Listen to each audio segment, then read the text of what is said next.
On emmène en Côte d'Ivoire 2 sœurs siamoises nées il y a 6 mois, reliées par le ventre. Cette condition extrêmement rare leur faisait courir de graves risques de complications. Une équipe de médecins franco-suisses s'est portée volontaire pour l'opération de séparation. Elle a duré, écoutez bien, 17 heures et nous avons pu y assister en exclusivité. C'est un document signé Florence Méréo avec Mathieu Régnier. Ce chant est une victoire. Celle d'une maman qui, pour la première fois, porte ses bébés séparément. Il y a quelques jours, ce geste était inimaginable. Car Marie, en bleu, et Grace, en rose, sont nées siamoises.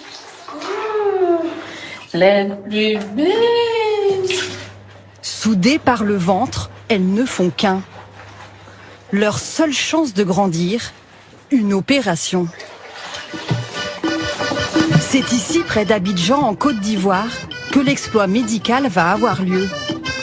Venus de Paris, ces médecins ont parcouru 7500 km. Allons faire cette intervention. Bénévoles pour la chaîne de l'espoir, ils vont relever le défi. C'est sport. Les séparer après 17 heures d'une chirurgie hors norme. Veille de l'opération. Pour bercer ses filles, Charlotte imagine la plus belle des histoires. La promesse d'un avenir meilleur.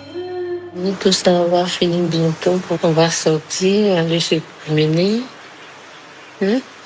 Avoir une belle vie, une vie normale comme les autres. Totalement cambrées, les sœurs vivent, ou plutôt survivent. Chaque geste du quotidien est une épreuve. Les nourrir, les habiller, les tenir à bout de bras. Elles sont couchées, et puis fois s'asseoir. Elles ne sont jamais sorties dehors comme ça pour voir le ciel, pour voir le vent, pour voir les gens. Elles sont dans la maison. Ça me fait mal, ça me touche beaucoup.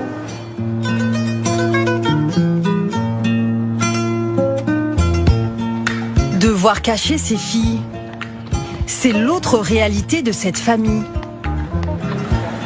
En Côte d'Ivoire, beaucoup appellent les Siamois les enfants maudits. Leur sécurité est menacée. Au village, vraiment, ils n'allaient pas accepter du tout. Ça veut dire quoi? Ça veut dire qu'ils allaient les tuer. Son unique espoir se trouve dans cet hôpital. Bonjour monsieur, bonjour madame. Bonjour les filles. Magnifique, vous êtes des championnes. Les parents confient leur petite au médecin. Revenez, vous deux. Je compte sur vous, je vous attends. Au bloc, il ne faut surtout pas confondre les enfants. Adrien, l'anesthésiste, supervise. On identifie les enfants avec un code couleur, bleu et rose. Et donc il y a l'équipe, le matériel et l'enfant bleu. Et l'équipe, le matériel et l'enfant rose. Bon, ok, on va commencer. L'incision. Christophe, le chirurgien, a déjà réalisé 4 opérations de siamois en France. Le faire ici en Côte d'Ivoire est une grande première. Dans la salle, c'est l'effervescence. Rose, ça passe pas très bien. Mais très vite, les visages se crispent. Tous les organes des enfants sont mélangés, comme un immense puzzle. C'est pas du tout comme on s'imaginait. Non mais vraiment pas du tout. L'intervention censée durer 6 heures s'éternise. La nuit tombe. Priez pour ne pas s'imaginer le pire. Pour la maman, l'attente est interminable. Ne m'abandonne pas. Prends pitié de nous. Mais au bloc, les soignants épuisés ne lâchent rien. Trouver une solution à chaque problème.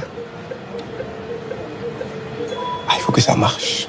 Il faut que ça marche, il faut que les deux sortent. Voilà. C'est vraiment ça. Maxime, le chirurgien ivoirien, a été associé à toute l'intervention. Collaboration unique. Alors, à lui l'honneur de la séparation. Le coup de ciseau final. Au cœur de la nuit, les siamoises deviennent des jumelles.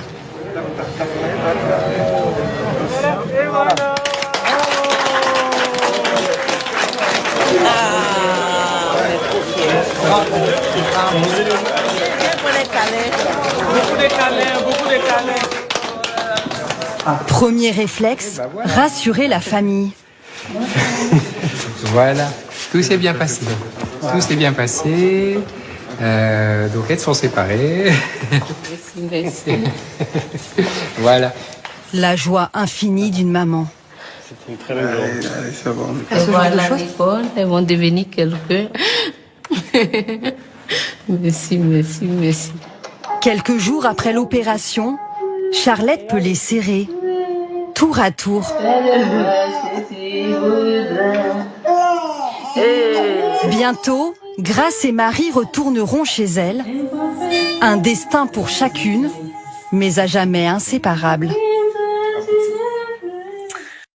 Format de ce vendredi soir.